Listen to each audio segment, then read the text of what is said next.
Kolkata RG Kar medical college ও হাসপাতালের মহিলা চিকিৎসকের আত্মার শান্তি কামনা করে ও খুনিদের দৃষ্টান্তমূলক শাস্তি কামনা করে তারাপীঠ মন্দিরে বিশেষ হোমযজ্ঞ। রবিবার বেলা 1:30 নাগাদ মা তারার মন্দিরের গর্ভগৃহের সামনে এই হোমযজ্ঞ শুরু হয়। এদিনের এই বিশেষ হোমযজ্ঞ অনুষ্ঠানে উপস্থিত ছিলেন এলাকার মহিলা এবং পুরুষেরা। হোমযজ্ঞে সামিল হলেন তারাপীঠ মন্দিরের পুজো দিতে আসা পুণ্যার্থীরাও। উল্লেখ্য, গত 9 আগস্ট কলকাতার আরজিকর মেডিকেল কলেজ ও হাসপাতাল থেকে উদ্ধার হয় এক মহিলা চিকিৎসকের মৃতদেহ। সেই ঘটনার আজ 1 মাস পূর্ণ হলো। সেই দিনটি মাথায় রেখে আজ তারাপীঠ মন্দিরে মা তারার কাছে হোমযজ্ঞের আয়োজন করা হয়েছে। আয়োজকদের দাবি তারাপীঠ সিদ্ধপীঠ, এখানে মা তারা অধিষ্ঠাত্রী দেবী। তারাপীঠ মহাশ্মশানে শবদাহ করে আত্মার শান্তি কামনা করেন মৃতদের পরিবারের লোকজন।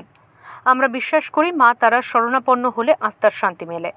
তাই আজ আমরা মা তারার কাছে আমাদের মেয়ের আত্মার শান্তি কামনা করছি এবং যারা আমাদের মেয়েকে ধর্ষণ করে খুন করেছে তাদের বিনাশ চেয়ে প্রার্থনা করছি।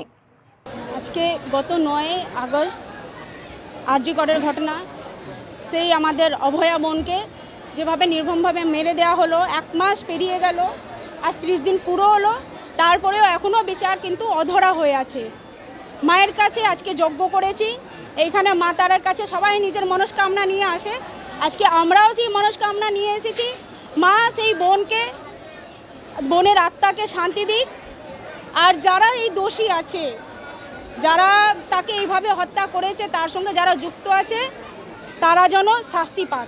কারণ আইনে চোখে ধুলো দিয়ে অনেক তথ্য লোপাট করে সেটা করা যাবে, মায়ের চোখে কেউ ফাঁকি দিতে পারবে না।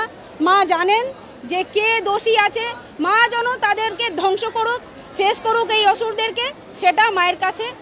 আশিস কুমার মণ্ডলের রিপোর্ট, ওঙ্কার বাংলা।